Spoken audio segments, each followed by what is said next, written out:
नींद कहाँ है उन आँखों में जो धुन के मत वाले हैं। गति की तृष्णा और बढ़ती है जब पड़ते पग में छाले हैं। नमस्कार साथियों, आज हम रीट मेंस की तैयारी के लिए कक्षा 10 की पुस्तक राजस्थान का अध्ययन में राजस्थान के प्रमुख संत एवं लोक देवता से संबंधित कुछ तथ्यों को लेकर आए हैं। मेरा दावा है, यदि अगर आप इस वीडियो को देख लेते हैं या इन तथ्यों को याद कर लेते हैं तो आपको किसी आरबीएससी बुक्स को पढ़ने की ज़रूरत नहीं है। यह पूरा का पूरा वीडियो आरबीएससी की कक्षा 10वीं की पुस्तक पर आधारित है, राजस्थान अध्ययन।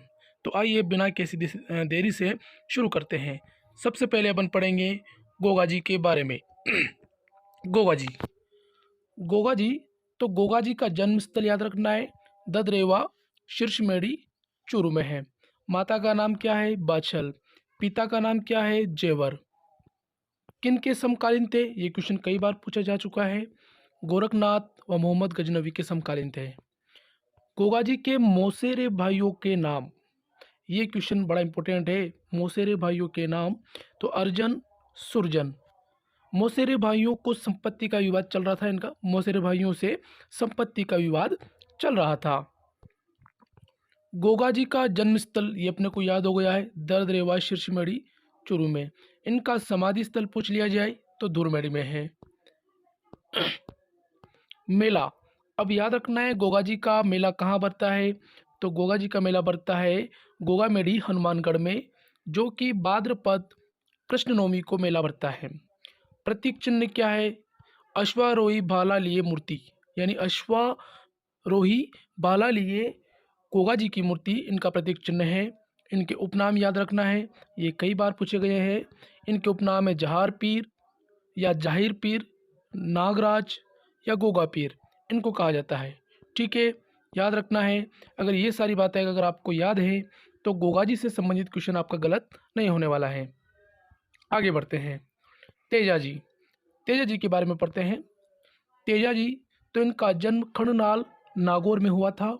माघ शुक्ल चतुर्दशी को 1073 ईस्वी में इनका जन्म हुआ था तेजा जी का।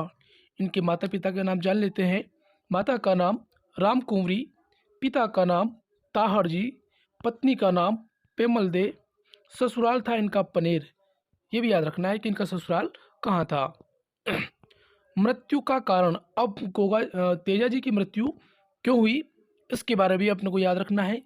तो इन्होंने क्या किया था कि लाछा गुजरी की गायों को मेर लोगों द्वारा चुरा लिया गया।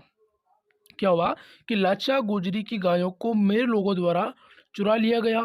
तो तेजा जी के द्वारा उनको बचाने के लिए वो मेर लोगों से लड़ते हैं और लड़ने के लिए जाते हैं और रास्ते में सर्पदंश से मृत्यु हो जाती है। तो उनकी मृत्यु किस कारण से होती है? सर्पदंश से, यानी वे लाछा गुजरी की गायों को बचाने के लिए मेरे लोगों से लड़ने के लिए जाते हैं और वहाँ सर्पदंश के कारण उनकी मृत्यु हो जाती है। अब याद रखना है उनकी मृत्यु कहाँ हुई है, ये भी याद रखना है। तो उनकी मृत्यु हुई थी सुरसरा, जो किशनगढ़ में, भाद्रपद शुक्ल दशमी को उनको हुआ था, उनकी मृत्यु हुई थी। अगला क्वेश्चन, मेला कहाँ पड़ता है इनका? तो पर्वतसर नागौर में विशाल पशु मेला पड़ता है। तो याद रखना है राजस्थान का सबसे बड़ा पशु मेला कहा जाता है वो है पर्वतसर नागौर में पड़ता है।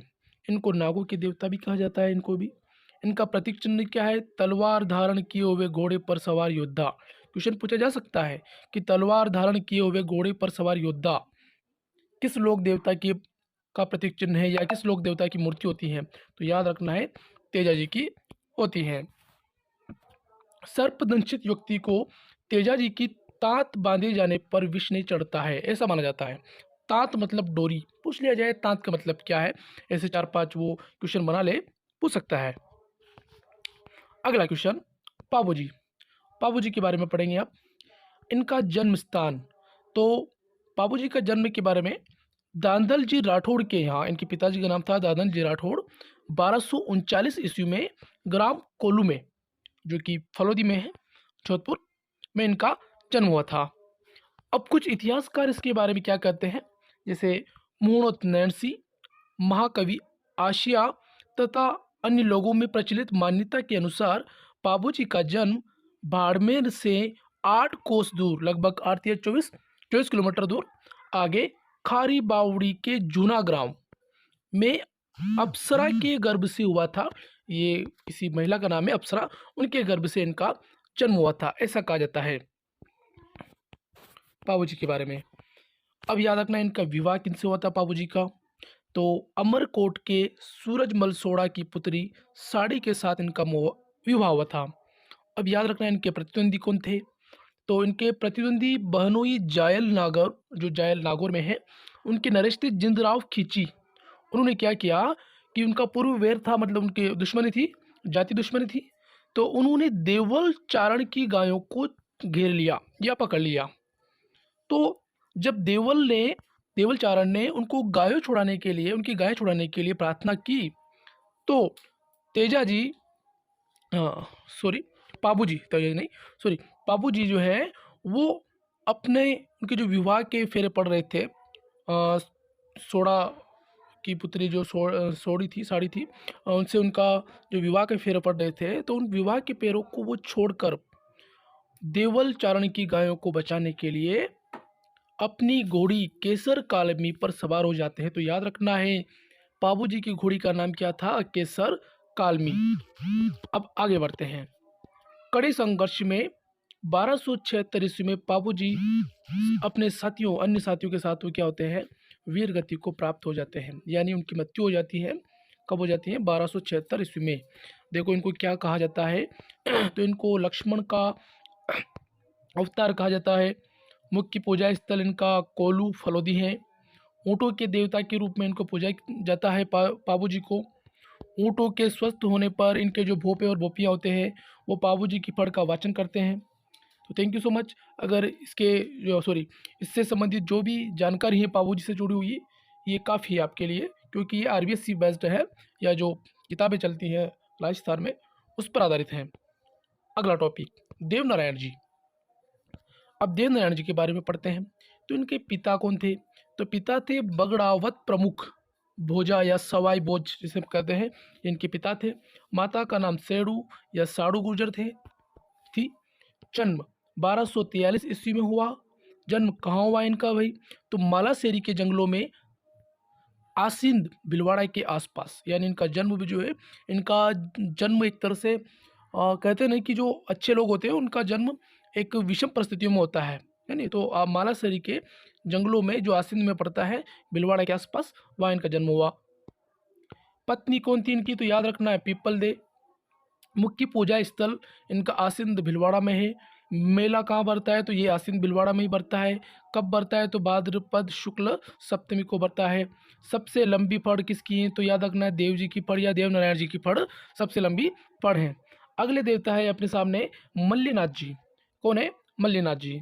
तो मल्लीनाथ जी का जन्म मारवाड़ के रावल सलखा और जानी देव माता के ज्येष्ठ पुत्र के रूप में 1358 ईस्वी में हुआ था।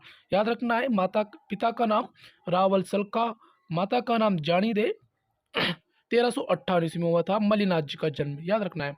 पिता की मृत्यु के पश्चात चाचा कानड़ देव के यहाँ महुआ में शासन प्रबंध देखने लगे, यानी इनकी पिता की मृत्यु हो गई तो ये अपने चाचा के साथ चले गए कानड़ देव, जिनके शासन प्रबंध में उन्होंने योगदान दिया या उनको देखने लगे। फिर कानड़ देव की मृत्यु हो जाती है। फिर ये 1374 ईस्वी में खुद महुआ के स्वामी बन जाते हैं, यानी वहाँ के वो राजा बन जाते हैं। कौन बनते हैं, मल्लीनाथ जी। राज्य विस्तार के क्रम में, यानी कि ये अपने राज्य को बढ़ाना चाह रहे थे, उस क्रम में ये 1378 ईस्वी में राज्य विस्तार के क्रम में फिरोज तुगलक के मालवा, फिरोज तुगलक जो था बादशाह, दिल्ली का बादशाह, उसके सूबेदार थे निजामुद्दीन की सेना को उन्होंने मार भगाया था। आगे बढ़ते हैं। 1389 ईस्वी में उगम सिंह बाटी के शिष्य बन गए। तो याद रखना है ये उगम सिंह बाटी के शिष्य कब बने, 1389 ईस्वी में। योग साधना की शिक्षा प्राप्त की तथा चमत्कार व सिद्ध पुरुष बन गए। तो याद रखना ये बड़ा इंपॉर्टेंट क्वेश्चन है कि वो कौन से लोक देवता हैं जो चमत्कारी या तांत्रिक रहे हैं, तो वो मल्लीनाथ जी रहे हैं। इनका मंदिर कहाँ है, तो याद रखना है लूनी नदी के किनारे तिलवाड़ा बाड़मेर में। पूछ लिया जाए कि मल्लीनाथ जी, प्रसिद्ध मल्लीनाथ जी का मंदिर तिलवाड़ा में है और किस नदी किनारे है, तो लूनी नदी के किनारे हैं। तिलवाड़ा में चैत्र शुक्ल एकादशी से चैत्र शुक्ल एकादशी तक पशु मेला लगता है। ठीक है, अब आगे बढ़ते हैं, रामदेव जी पर आते हैं। तो रामदेव जी के बारे में मेरे ख्याल से बहुत सारी जानकारियाँ सभी को है। जन्म कहाँ हुआ था इनका, तो उंड कश्मीर में बाड़मेर शिव तहसील में है, वहाँ इनका जन्म हुआ था। मल्लीनाथ जी के समकालीन थे ये। इनके पिता कौन थे, तो अजमाल जी। माता कौन थी, तो मैणा देवी। इन्होंने भैरव राक्षस को मारा था। 1458 ईस्वी में भाद्रपद शुक्ल एकादशी को इन्होंने समाधि ली। रूणीचा में सांप्रदायिक सद्भाव का मेला बढ़ता है। ये एकमात्र ऐसे देवता है जो जिन्होंने सांप्रदायिक सौहार्द को बढ़ाया, क्योंकि इनको जो है मुसलमान और हिंदू दोनों मानते हैं। और मुसलमान इनको रामसा पीर के नाम से पुकारते हैं या पूछते हैं। प्रतीक चिन्ह क्या है इनका, तो पगलिया है। मंदिर को थान या देवरा कहा जाता है। और ये कामड़िया पंथ के संस्थापक है। तो ये इंपॉर्टेंट क्वेश्चन है कि कामड़िया पंथ के संस्थापक कौन है, रामदेव जी। जाति प्रथा और मूर्ति पूजा और तीर्थ यात्रा के विरोधी थे। अगला क्वेश्चन, मेहाजी या मांगलिया। मेहाजी मांगलिया जो थे उनके बारे में पढ़ते हैं। ये राव चूड़ा के समकालीन थे। मेहाजी मांगलिया जो थे ये राव चूड़ा के समकालीन थे। पवार क्षत्रिय परिवार से जन्मे थे ये। जैसलमेर के राव राणंग देव भाटी से वीर गति को प्राप्त हुए। तो याद रखना है कि इनके द्वारा इनकी मृत्यु हो जाती है, तो राणंग देव भाटी के द्वारा इनकी मृत्यु हो जाती है। और मंदिर इनका बापणी ओसिया तहसील जोधपुर में है। तो ये पूछा जा सकता है कि बापणी का संबंध किससे है। 4-5 लोक देवता के नाम दे देंगे, हरबू जी, रामदेव जी, पापू जी वगैरह वगैरह, और उनमें से एक नाम मेहाजी मांगलिया का भी होगा। तो याद रखना है बापणी का संबंध किससे है, तो ये मेहाजी मांगलिया से था। इनका मेला बढ़ता है भाद्रपद कृष्णाष्टमी को बढ़ता है। अगला क्वेश्चन, हरबू जी अगले देवता हरबू जी। जन्म स्थान है इनका बुडेल नागौर में। पिता महाराज सांकला राव जोधा के समकालीन थे। रामदेव जी से प्रेरित होकर ये इन्होंने रामदेव जी से प्रेरित होकर बालीनाथ जी के शिष्य बन गए। किसके शिष्य बन गए, बालीनाथ जी के शिष्य बन गए। कौन, हड़बू जी। और बेंगटी ग्राम से इनका संबंध है, यानी इनका जन्म बेंगटी ग्राम में हुआ था। ये क्वेश्चन पूछा जा सकता है या पूछा गया है कई बार कि बेंगटी का संबंध किस लोक देवता से है, और 4-5 नाम हो गए, उनमें से हड़बू जी का भी होगा। हड़बू जी की गाड़ी पूजी जाती है, यानी कि किस लोक देवता की गाड़ी पूजी जाती है, बैलगाड़ी, तो वो याद रखना है, हड़बू जी की जो है गाड़ी पूजी जाती है। तो साथियों, थैंक यू सो मच। अगर आपको ये वीडियो अच्छा लगता हो तो लाइक करें, शेयर करें, सब्सक्राइब करें। Thank you so much.